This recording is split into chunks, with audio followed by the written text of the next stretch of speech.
ఏపీలో మరోసారి ఉద్యోగులు సమ్మెబాటు పట్టేందుకు సిద్ధమయ్యారు. దాదాపు 6,700 కోట్ల రూపాయల మేర పెండింగ్ నిధులు ఉద్యోగులకు, పెన్షనర్లకు చెల్లించాల్సి ఉండడంతో ప్రభుత్వంపై ఒత్తిడి పెంచే దిశగా ఉద్యోగ సంఘాలు ప్రయత్నిస్తున్నాయి. ప్రధానమైన ఏపీ ఎన్జీఓ సంఘం ఉద్యమ బాట పట్టడంతో మిగిలిన సంఘాలపైన ఒత్తిడి పెరుగుతోంది. ఈ క్రమంలో ప్రభుత్వం సోమవారం ఉద్యోగ సంఘాలతో చర్చలు జరపనుంది. సార్వత్రిక ఎన్నికల వేళ ప్రభుత్వంపై ఒత్తిడి తెచ్చి పెండింగ్లోని అంశాలను, డిమాండ్లను నెరవేర్చుకునేందుకు ఉద్యోగ, కార్మిక సంఘాలు ప్రయత్నాలు ముమ్మరం చేశాయి. గతంలో పీఆర్సీ, సిపిఎస్ రద్దు వంటి అంశాలతో పాటు పెండింగ్ బకాయిల చెల్లింపులపై ఉద్యమించిన ఉద్యోగ సంఘాలు మళ్లీ సమ్మెబాట పట్టే దిశగా అడుగులు వేస్తున్నాయి. మొత్తంగా ఉద్యోగ, రిటైర్డ్ వర్గాలకు దాదాపు 6,700 కోట్ల రూపాయల మేర పెండింగ్ నిధులను ప్రభుత్వం చెల్లించాల్సి ఉంటుందనేది అంచనా. గతంలో ఉద్యోగ సంఘాలన్నీ ఏకతాటి మీదకు వచ్చి ఆందోళన కార్యక్రమాలు చేపట్టినా ప్రభుత్వం ఏదో హామీ ఇచ్చిందే తప్ప పూర్తి స్థాయిలో ఆ హామీలను నిలబెట్టుకోలేకపోయిందనేది ఉద్యోగ సంఘ నేతల వాదన. దీనిలో భాగంగా ఇప్పటికే ఏపీ ఎన్జీఓ సంఘం ఉద్యమ కార్యాచరణను ప్రకటించింది.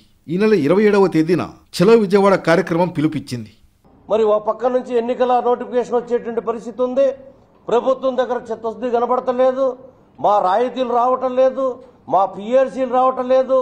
ఆల్రెడీ ఇచ్చినటువంటి పిఆర్సీకి సంబంధించిన మరి ఎరియర్స్ ఈ రోజు కూడా లేనటువంటి పరిస్థితి.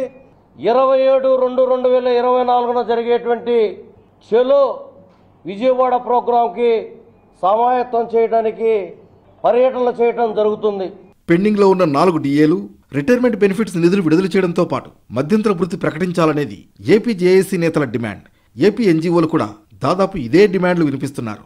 అయితే ప్రస్తుతానికైతే ఏపీ ఎన్జీఓ సంఘంతో కలిసి ఉద్యమించే విషయంలో ఏపీ జేఏసీ ఎలాంటి నిర్ణయం తీసుకోలేదు. ఈ క్రమంలో ఉద్యోగ సంఘాల నేతలకు నచ్చజెప్పేందుకు ప్రభుత్వం చర్యలు చేపట్టింది. సోమవారం మధ్యాహ్నం 3:30 గంటలకు మంత్రుల బృందం ఉద్యోగ సంఘాల ప్రతినిధులతో చర్చించనుంది. పెండింగ్ నిధుల విడుదల, మధ్యంతర వృత్తి సహా ఉద్యోగులకు చెందిన వివిధ పెండింగ్ నిధుల విడుదల, పెండింగ్ సమస్యల పరిష్కారంపై చర్చలు జరపనుంది ప్రభుత్వం.